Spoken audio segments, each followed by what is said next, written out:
Hello everyone, all the new parents out here, welcome back to my channel. मैं आपकी सखी आज लेके आई हूँ एक interesting and informative video. Hope you all are doing well and your babies are thriving well. आज से हम कुछ नया शुरू करने जा रहे हैं. हमसे तो किसी ने कहा ही नहीं.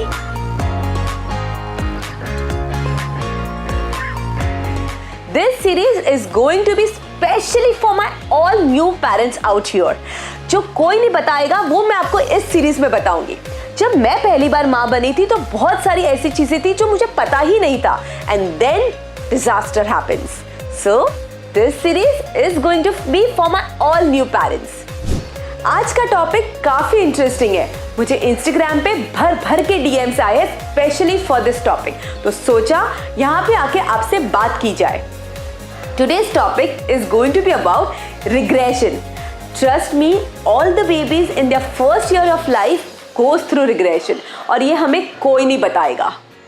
इसके पहले मैं आगे बढ़ूं, जाओ जरा मुझे सब्सक्राइब करो. And also don't forget to hit the bell icon. Shall we begin? तो ये regression होता क्या है?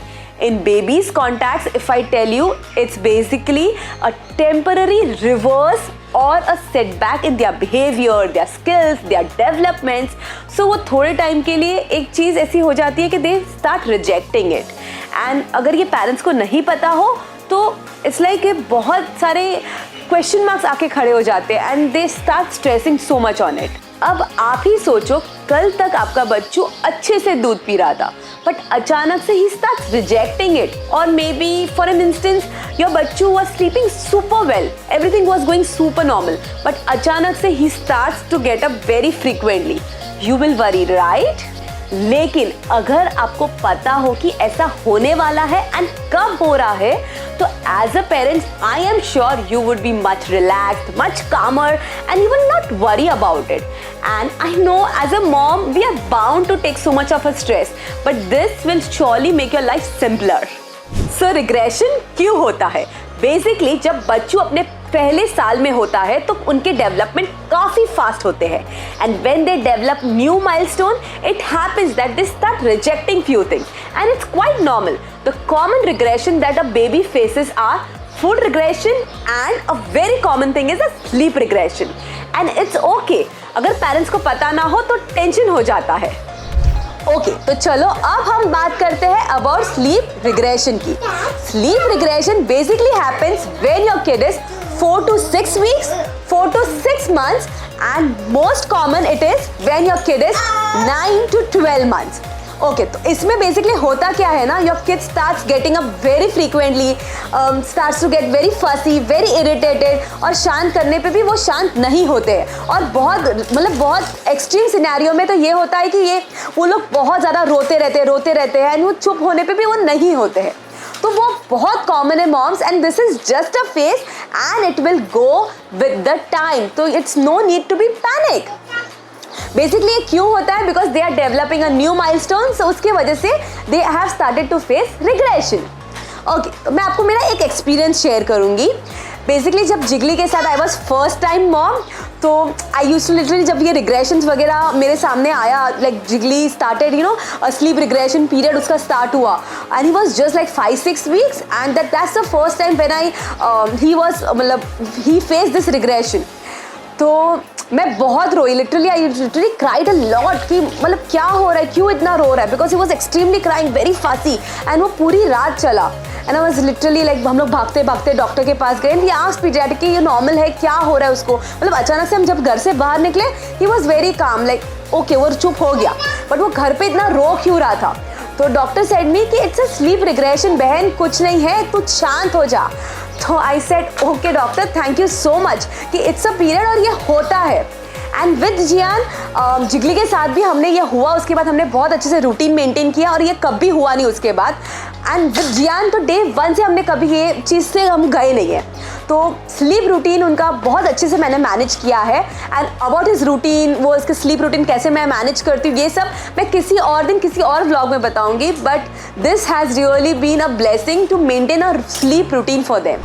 ओके तो चलो अब हम बात करते हैं a very frustrating regression that is food regression. Basically food regression क्यों होता है? फूड रिग्रेशन इसलिए होता है, maybe sometimes they are not well, sometimes they are teething, and it mostly is seen when your kid is 4 to 6 weeks, your kid is 3 to 5 months, 6 to 8 months, and the most commonly it is seen when your kid turns 1 year old. उनकी appetite कम ज़्यादा होती है तो तभी वो दिखता है.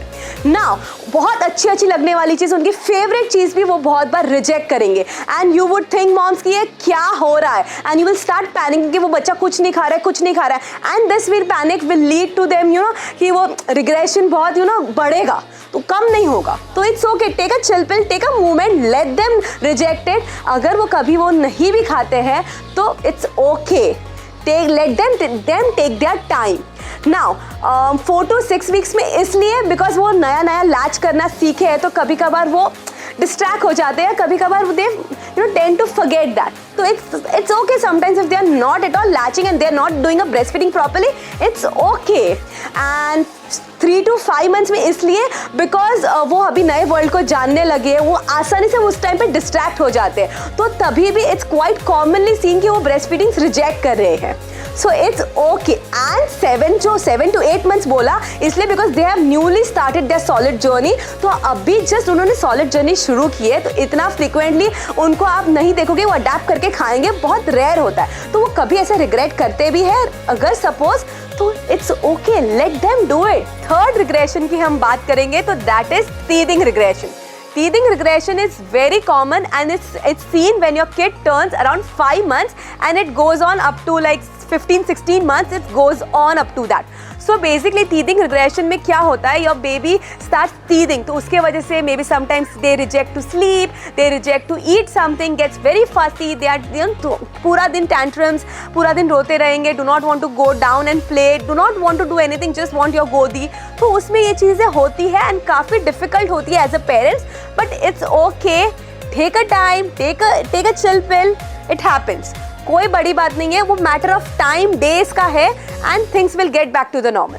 और भी बहुत तरह के रिग्रेशंस होते हैं, लाइक ट्रैवल और एनवायरनमेंट चेंज रिग्रेशंस, पेन और illness regressions, developmental regressions, then there is like overstimulation regressions.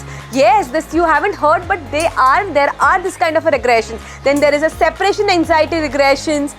So this kind of regressions are very, very rare, but yes, we have this kind of regressions. What has helped me during this phase? तो moms, जब मैं पहली बार माँ बनी तो मुझे कुछ पता ही नहीं था.